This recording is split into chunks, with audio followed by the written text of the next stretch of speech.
जय जगत्माता बगलामुखी ओम ह्रीं बगलामुखी वरदे सर्वसौभाग्यप्रदायिनी समस्त भक्तानां सर्वाभीष्टं साधय साधय ह्रीं ओम स्वाहा. தசமகா வித்யா அப்படின்னு நீங்கள் கேள்விப்பட்டிருப்பீங்க. தசமகா வித்யா, அதுக்கு தசமகா வித்யா தேவிகள் அப்படின்னு போர்டில் எழுதியிருக்கு. தசமகா வித்யா தேவிகள். இந்த தசமகா வித்யா தேவிகள் அப்படின்னு சொல்லும்போது முதல்ல அது யார்? இந்த தசமகா வித்யா என்று சொல்லும்போது 10 வித்யா தேவிகள் அப்படின்னு அர்த்தம். அதாவது தசமகா வித்யா தேவிகள். இந்த வித்யா தேவி என்று சொல்லப்பட்டது 6. தசமகா என்று சொல்லும்போது 10 மகா வித்யா தேவிகள். யார் இந்த வித்யா தேவி? சாட்சால் பராசக்தி.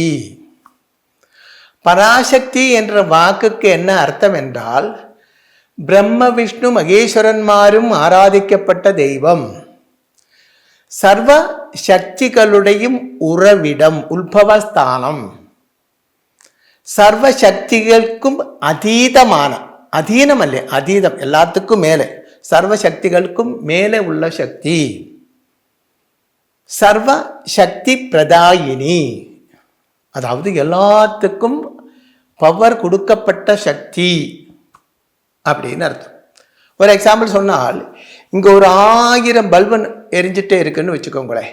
1000 பல்புகள் எரியுது, பல பல கலரில் எரிஞ்சு கொண்டே இருக்கிறது. இதெல்லாம் ஜெனரேட்டரில் இருந்து தான் எரிஞ்சு கொண்டு இருக்கிறது. அப்போ இந்த பல்பெல்லாம் எரியறதுக்கு அந்த பவர், கரண்ட்னா பவர் தானே, அந்த பவர் எங்கேருந்து வருது?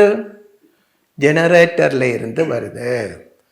அந்த ஜெனரேட்டரில் இருந்து உருவாகக்கூடிய கரண்ட் தான் 1000 லைட்டுகள் 1000 ரூபத்தில் 1000 வர்ணத்தில் எல்லாம் எரியறதுக்கு காரணம். அப்போ அந்த கரண்ட் எங்கே இருந்து வருது? ஜெனரேட்டரில் இருந்து வருது. அந்த ஜெனரேட்டர் தான் அந்த பராசக்தி என்று சொல்லப்பட்டது. சர்வ தெய்வங்களுக்கும் சக்தி, சைதன்யம், பவர் இதெல்லாம் தரப்பட்டது பராசக்தி தான். பராசக்தி என்று சொல்லப்பட்டது தான் பரபிரம்மஸ்வரூபிணி.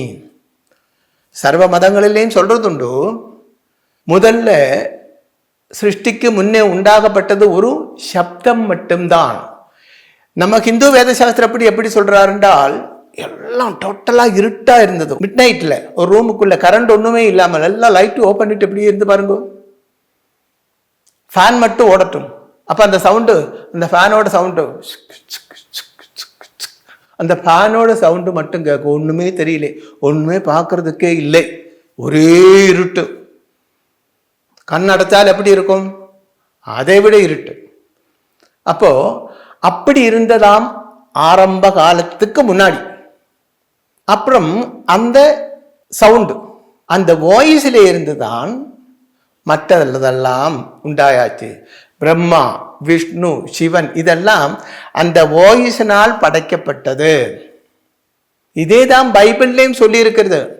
ஆதியில் வசனம் உண்டாயிருந்தது, அந்த வசனம் தெய்வமாகி அப்படின்னு தான் பைபிள்லையும் சொல்றாங்க. நமக்கு அது ஓம் ஓம் ஓம் அப்படி நமக்கு நம்ம வேதங்கள் அப்படிதான் சொல்றது. அவங்க வசனம் அப்படின்னா வாய்ஸ், ஒரு சப்தம் அப்படின்னு இருக்கே தவிர, ஒரு வாக்கு அப்படி இருக்கே தவிர அது என்ன அப்படின்னு சொல்றது இல்லை. அப்போ பிரம்ம விஷ்ணு சிவன்மாரும் தேவன்மாரும் எல்லாம் சேர்ந்து எங்களுக்கு மேலே இருக்கப்பட்ட ஒரு பவர் இருக்குன்னு தெரியும். அந்த பவர் யாரு, எங்களை படைத்தது யாரு, எங்களுக்கு அது தெரியணும் அப்படி சொல்லி ப்ரே பண்ணும் பொழுது அந்த ஓம் என்று சொல்லப்பட்ட சக்தி, அதாவது பரபிரம்மம், ஒரு ஸ்திரீ ரூபத்தில் பிரத்யட்சமாயிடுச்சு. அதுதான் பராசக்தி, பரபிரம்மஸ்வரூபிணி. பிரம்மா, விஷ்ணு, சிவன் இந்த 3 தெய்வங்களோடு கூட சரஸ்வதி, மகாலட்சுமி, ஸ்ரீபார்வதியாக இருக்கப்பட்ட அந்த பராசக்தியினுடைய அம்சங்கள் இல்லை என்றால் இவங்க நிர்ஜீவம்தான். இந்த காலத்தில் எப்படி சொல்லலாம்? செல்ஃபோன் எவ்வளோ காஸ்ட்லி உள்ளதாக இருந்தாலும் அதில் அந்த பேட்டரி இல்லைன்னா அது யூஸ்லெஸ், ஒர்க் பண்ண முடியாது.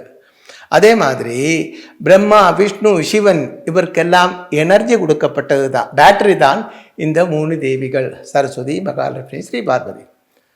இப்போ பிரம்மா, விஷ்ணு, சிவன் அதாவது திரிமூர்த்திகள் பிளஸ் இந்திராதி தேவன்மார், சப்த ரிஷிகள், இவங்க எல்லாம் உலகத்தில் பல காலங்களிலே ஆக இந்த சதுர் யுகங்களில், இது கலியுகம், இதுக்கு முன்னே உள்ள 3 யுகங்களில் உலகத்துக்கு ஆபத்து வந்த காலத்தில் எங்களை காப்பாற்ற வேண்டும் அப்படின்னு அந்த மகா சக்தியோடு ப்ரே பண்ணியிருக்காங்க.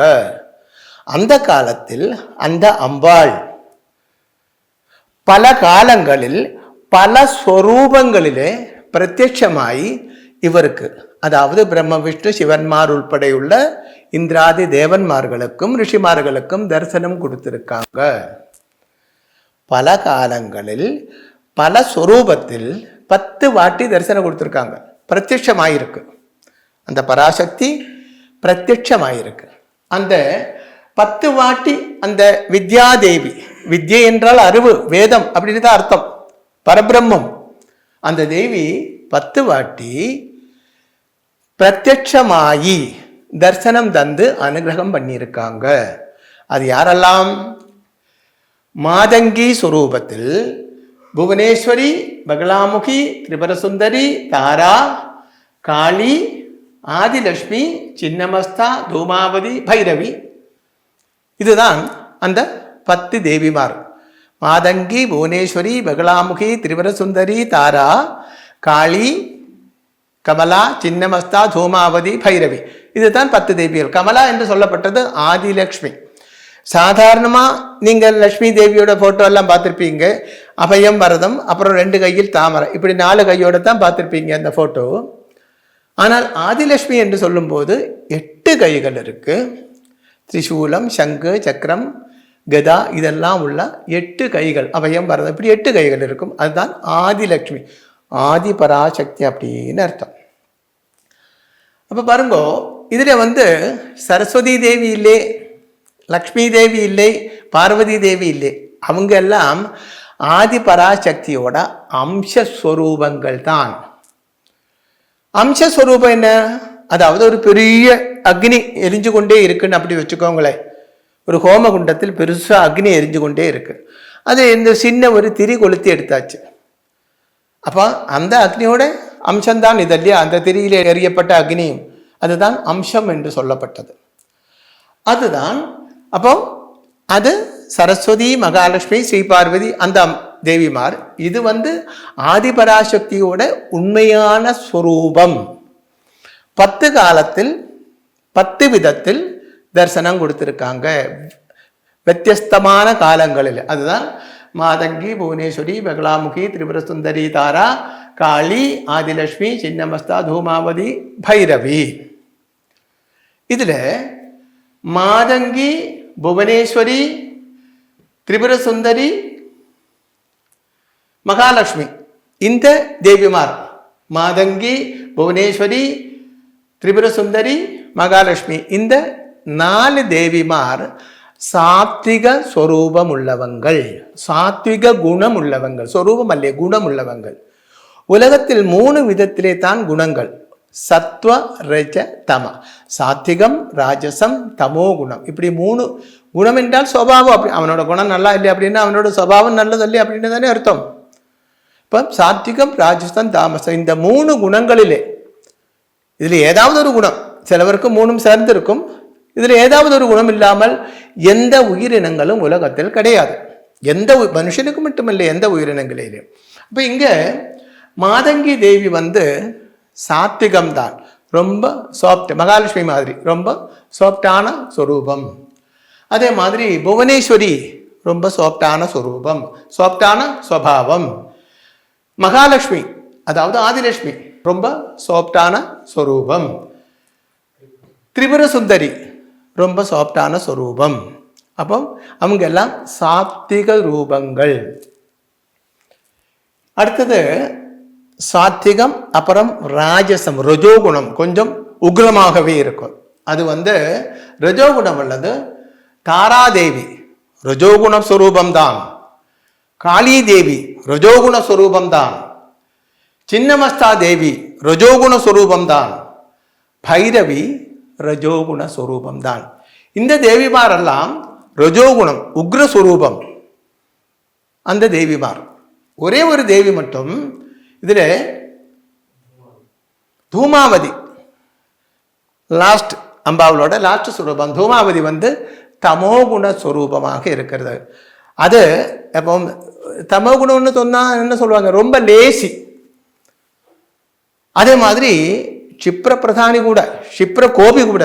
அப்போ இந்த பேரோட 3 பேருடைய சுபாவங்கள்லாம் ஒரு சின்ன எக்ஸாம்பிள் சொல்கிறேனே. இப்போது 3 விளக்கு வச்சுருக்குன்னு வச்சுக்கோங்களேன், 3 தீபங்கள். ஒன்றில் நெய் ஊற்றி வச்சுருக்கு, திரி போட்டு வச்சுருக்கு. இன்னொன்றில் கெரோசின் மண்ணெண்ணெய் ஊற்றி வச்சுருக்கு. அதுக்கு என்ன கிருஷ்ணாயில் ஊட்டி அப்படி வச்சுருக்கு. இன்னொன்று நல்லெண்ணெய் ஊற்றி வச்சுருக்கு. அப்போ நெய், நல்லெண்ணெய், கிருஷ்ணாயில் இந்த 3 தீபங்கள் வச்சுருக்கு. இதில் சீக்கிரமாக நமக்கு பட்டான் எரியப்பட்டது எது? கெரோசின் தான், மண்ணெண்ணெய் இல்லையா? கத்திச்சு வச்சாச்சுன்னா சீக்கிரமாக எரியும். ஆனால் அது அவ்வளோ நல்லதல்ல இல்லையா? மண்ணெண்ணெய் தீபம் வீட்டில் அந்திக்கெல்லாம் நிலவிளக்கு மண்ணெண்ணெய்க்கு பதிலாக மண்ணெண்ணெய் தீபம் ஏற்றுவாங்களா? இல்லை. ஆனால் பழைய காலங்களெல்லாம் வீட்டில் நிறைய அதுதான் ஏற்றிட்டு இருந்தது. அடுத்தது அப்போ அது சீக்கிரமாக எரியுது. அடுத்தது அந்த ஜிஞ்சிலி ஆயில், அதாவது நல்லெண்ணெய். அது இப்படி தீப்பெட்டி உரைச்சி வச்சாச்சுன்னா கொஞ்சம் நேரம் ஆகும், சீக்கிரமாக எரியாது. அதே விட இன்னும் கொஞ்சம் நேரம் ஆகும் நெய் விளக்கு ஏற்றி வச்சனா. அது எரியறதுக்கு கொஞ்சம் அதிக டைம் எடுக்கும், அப்படி பிடிச்சிட்டே இருக்கணும் இந்த தீபம். அப்போ பாருங்க, இதிலே ரொம்ப உத்தமமாக இருக்கிறது நெய் விளக்கு தான். லேட்டாக தான் அதோடு கத்தி எரிஞ்சு மேலே வெளிச்சம் தரும். அதே மாதிரி நல்லெண்ணெய், ஆனால் சீக்கிரமாக பயங்கரமாக எரிஞ்சு வெளிச்சம் தரப்பட்டது இந்த கெரோசின் மண்ணெண்ணெய் தான். அப்போ அதே மாதிரி தான் இந்த சாத்விக, ராஜச, தாமச மூர்த்திகள் என்று சொல்லப்பட்டது. அப்போ சிலவர் கொஞ்சம் அதிக உபாசனை செய்தால்தான் பிரசாதிக்கும். அது அதிக காலம், பல தலைமுறைக்கு, பல ஜென்மத்துக்கு அந்த பலன் இருக்கும். தூமாவதி சேவை செய்தாச்சுன்னா சீக்கிரமாக நமக்கு பலன் வரும், எல்லாம் நடக்கும். ஆனால் ஒரு டைமோடு அது முடிஞ்சு போய்விடும். சீக்கிரமாக மண்ணெண்ணெய் விளக்கு எரிஞ்சு முடியும் இல்லையா? அதே மாதிரி அப்போ இங்கே மாதங்கி, புவனேஸ்வரி, திரிபுர சுந்தரி, ஆதிலட்சுமி, இந்த தேவிகள் எல்லாம் சத்வகுண சுரூபங்கள். ரஜோகுண சுரூபங்கள் தாரா, பைரவி, சின்னமஸ்தா, காளி. இவங்க ராஜசமூர்த்திகள். தமோகுண ஸ்வரூபம் என்று சொல்லப்பட்டது தூமாவதி மட்டும். இனி ஒரு தேவி இருக்கு, அதுதான் பகலாமுகி தேவி. பகலாமுகி தேவி சத்வ, ரஜ, தமோகுண ஸ்வரூபிணி. சாத்விகம், ராஜசம், தாமசம் இந்த 3 குணங்களும் ஒன்று சேர்ந்தவள் பகலாமுகி தேவி. அதான் பகலாமுகி தேவி சர்வதா மஞ்சள் வஸ்திரம் மட்டும்தான் கட்டுவாங்க. பகலாமுகி ஆராதிக்கப்பட்டவனும் மஞ்சள் வஸ்திரம் தான் கட்ட வேண்டும், மஞ்சள் புஷ்பம் கொண்டு பூஜை செய்ய வேண்டும். இப்படியெல்லாம் நிறைய விதிமுறைகள் இருக்கு. அந்த மஞ்சள் பகலாமுகி தேவியோட சாத்விக குணத்தை காட்டப்பட்டது, சத்துவ குணத்தை காட்டப்பட்டது. அடுத்தது ரஜோகுணம். ஆயுதங்களிலே ரொம்ப பவர்ஃபுல்லாக இருக்கப்பட்டது வஜ்ராயுதம். வஜ்ராயுதம் இந்திரன் கையிலே இருக்கு, அது பராசக்தி கொடுத்தது தான். சுப்பிரமணிய பகவான் கிட்டே இருக்கு, அது பகலாமுகி தேவி கொடுத்தது தான். அப்புறம் பகலாமுகி தேவி கிட்டேயும் இருக்கிறது. ஆயுதங்களிலே ரொம்ப பவர்ஃபுல்லானது வஜ்ராயுதம். அது அம்பாள் கையிலே இருக்கு, அது அம்பாளோட ரஜோகுணத்தை காட்டுறது. அடுத்தது அம்பாளோட கையிலே ஒரு நாக்கு பொழுது, அதாவது ஒரு அசுரனுடைய நாக்கு பொழுது கையிலே வச்சிருக்கும். ஒருத்தனோட நாக்கு பொழுது எடுக்கிறதுன்னு சொன்னால் அவ்வளவு நல்ல ஒரு செயல் அல்ல இல்லையா? அதுதான் அது அம்பாளோட தமோ குணத்தை காட்டுறது. அப்போ பகலாமுகி தேவி சாத்விகம், ராஜசம், தாமசம் என்ற சத்துவ, ரஜ, தம குணங்களும் சேர்ந்தவள். உபாசனைகளில் ரொம்ப சிறந்தது வித்யோபாசனை தான்.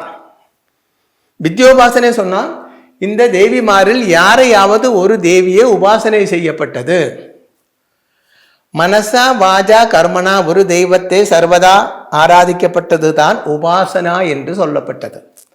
எப்பவும் மனசு கொண்டும் செயல் கொண்டும் அதே மாதிரி திங்கிங் சிந்தை மனசு வாஜா கர்மனா, மனசா வாஜா கர்மனா, மனசு கொண்டு கர்மத்தினாலே அதே மாதிரி செயலினாலே எல்லாம் எப்பவும் ஒரே மூர்த்தியை ஆராதித்து கொண்டிருக்கப்பட்டது தான் உபாசனை என்று சொல்லப்பட்டது. அப்போ நிறைய தெய்வமாரே உபாசிக்கலாம், எந்த தெய்வத்தை வேணும்னாலும் உபாசிக்கலாம், அதில் தப்பொன்றும் இல்லை. ஆனால் உபாசனையில் சிறந்தது வித்யோபாசனை தான். பிரம்ம விஷ்ணு மகேஸ்வரன்மார் வித்யோபாசகர் தான். பிரம்மா விஷ்ணு சிவன் இவங்க வித்யோபாசகர் தான். ஆதிசங்கரன் வித்யோபாசகராக இருந்தார். ஸ்ரீராமகிருஷ்ண பரமஹம்சர் வித்யோபாசகராக இருந்தார். சுவாமி விவேகானந்தன் வித்யோபாசகராக இருந்தார். இப்படி உண்மையாக இருக்கப்பட்ட அந்த சன்னியாசிமார்கள் எல்லாம் வித்யோபாசகராகத்தான் இருந்தது. பிரம்ம விஷ்ணு சிவன் ஆகிய மும்மூர்த்திகளில் பிரம்மதேவன் மாதங்கி மந்திரத்தால் பராசக்தியை உபாசனை செய்கிறாங்க. பிரம்மதேவன் மாதங்கி மந்திரம் கொண்டு பராசக்தியை உபாசனை செய்கிறாங்க. விஷ்ணுதேவன் தாரா மந்திரம் கொண்டு பராசக்தியை உபாசனை செய்கிறாங்க. மகாதேவன் அதாவது சாஷால் சிவன் பெகலாமுகி மந்திரம் கொண்டு தான் பராசக்தியை உபாசிக்கிறாங்க. நீங்க பார்த்திருப்பீங்க, அதாவது இந்த மகாதேவனோட சிவனோட போட்டோவில் எல்லாம் மகாதேவன் இப்படி ஜபம் பண்ணிட்டே இருப்பாங்க. பார்த்துருப்பீங்க இல்லையா? போட்டோவில் ஒரு ஜபமாலை வச்சு ஜபம் பண்ணிட்டே இருப்பாங்க. அது எந்த மந்திரம் தெரியுமோ? ஓம் க்ரீம் பகலாமுகி ஸ்வாகா. இதுதான் அந்த மந்திரம். பகலாமுகி தேவியோட நவாட்சரி மந்திரம் தான் மகாதேவன் உபாசனை செய்கிறாங்க. அப்போ பகலாமுகி மந்திர ஜபம் கொண்டு மகாதேவன் பராசக்தியை உபாசிக்கிறாங்க, ஆதி பராசக்தியே. பிரம்மதேவன் மாதங்கி மந்திரத்தினால், மாதங்கி தேவி சொரூபத்தினால் பராசக்தியை உபாசிக்கிறாங்க. விஷ்ணுதேவன் தாரா மந்திரத்தால் பராசக்தியை உபாசிக்கிறாங்க. அப்போ இது எல்லாமே ஒரே ஆள் தான். அது உங்களுக்கு புரிகிற மாதிரி இன்னொரு விஷயம் சொல்கிறேனே. இப்போ ஒரு லேடி, வீட்டில் உள்ள ஒரு லேடி, ஒரு ஸ்திரீ, வீட்டம்மா அப்படி சொல்லலாம். அந்த வீட்டில் உள்ள கிரகநாயிகா, வீட்டம்மா, அந்த வீட்டில் உள்ளவங்க, அவங்க அவரோட ஹஸ்பண்டுக்காரு வைஃபு, இந்த லேடியோட ஹஸ்பண்டுக்கு வைஃபு, தங்கச்சிக்கு அக்கா, குழந்தைக்கு அம்மா, நாத்தனாருக்கு நாத்தனார். இப்படி எத்தனை சொரூபங்கள், எத்தனை வேஷத்தில் அவங்க நிற்பாங்க. ஆனால் ஆளெல்லாம் ஒன்று தான். ஒரு ஆள் வந்து அம்மானு கூப்பிட்றாங்க, ஒரு ஆள் வந்து மதினின்னு கூப்பிட்றாங்க, ஒரு ஆள் வந்து நாத்தனாரே கூப்பிட்றாங்க, அவரோட பேர் சொல்லி வீட்டுக்காரர் கூப்பிடுறாங்க, அக்கான்னு கூப்பிடுறாங்க, தங்கச்சின்னு கூப்பிடுறாங்க, மகளேன்னு கூப்பிடுறாங்க, அப்பா வந்து மகளேன்னு தான் கூப்பிடுவாங்க. இதெல்லாம் யாரு? இந்த ஒரே லேடி தான். அதே போல இந்த 10 சுரூபங்கள், அதாவது மாதங்கி, புவனேஸ்வரி, பகலாமுகி, திரிபுரசுந்தரி, தாரா, காளி, ஆதிலட்சுமி, சின்னமஸ்தா, தூமாவதி, பைரவி என்று சொல்லப்பட்ட 10 சுரூபங்களும் ஆதி பராசக்தியாகிய பரபிரம்ம ஸ்வரூபிணியாகிய பராசக்தியோட சொரூபங்கள் தான். இதெல்லாம் யாரு? பராசக்தி தான். பராசக்தி யாரு? சர்வ சக்திக்கும் அதீதமான சக்தி, எல்லா சக்திகளுக்கும் மேலே உள்ள சக்தி, அதுதான் பராசக்தி. இதுதான் தெய்வ சாஸ்திரம். இந்த பராசக்தி தான் பிரம்மா விஷ்ணு சிவனை சிருஷ்டிச்சது. எல்லா சர்வச்சராச்சரங்களையும் எல்லா லோகங்களையும் சிருஷ்டிச்சது பிரம்மா விஷ்ணு சிவன் ஆகிய மும்மூர்த்திகளை சிருஷ்டிச்ச பராசக்திக்காக பிரம்மதேவன் தான் சிருஷ்டி நடத்துறாங்க. அப்ப பிரம்மதேவன் சிருஷ்டி நடத்துறது யாருக்காக? பராசக்திக்காக. மனுஷனையும் தேவன்மார்களையும் எல்லாம் சிருஷ்டிச்சது பிரம்மதேவன் தான். அந்த பிரம்மதேவன் பராசக்தியினுடைய கட்டளையை தான் நிறைவேற்றுறாங்க. விஷ்ணுதேவன் சர்வம் பரிபாலிக்கிறது, சர்வத்தையும் காப்பாத்துறது. அந்த வேலை விஷ்ணு பகவானுக்கு கொடுத்திருக்கப்பட்டது பராசக்தி. காலாகாலங்களில் சம்ஹாரம் செய்து உலகத்தை காப்பாற்ற வேண்டும். அந்த வேலை மகாதேவனுக்கு கொடுத்திருக்கப்பட்டது பராசக்தி. அப்போ பிரம்மா, விஷ்ணு, சிவன் ஆகிய திரிமூர்த்திகள் சிருஷ்டி, ஸ்திதி, சம்ஹாரம் ஆகிய வேலை செய்யப்பட்டது பராசக்திக்காகத்தான். அப்ப எல்லா தெய்வங்களுக்கும் மேலே உள்ளது பராசக்தி. நம்ம பூமியில இருந்து பார்த்தால் நமக்கு வெளிச்சம் தரப்பட்டது சூரியன் இல்லையா? அதே மாதிரி எல்லா பிரபஞ்சத்துக்கும் சர்வ சைதன்யமும் தெய்வங்களுக்கு தெய்வம், தெய்வங்களுடைய எல்லாம் சக்தி தரப்பட்ட அந்த சக்தி உறவிடம் சாட்சால் பராசக்தி தான். அந்த பராசக்தி தான் பகலாமுகி தேவி. ஜெய் ஜெகத் மாதா தேவி பகலாமுகி. ஓம் ஹ்ரீம் பகலாமுகி வரதே சர்வ சௌபாகிய பிரதாயினி சமஸ்த பக்தானாம் சர்வ அபீஷ்டம் சாதய சாதய ஹ்ரீம் ஓம் ஸ்வாஹா.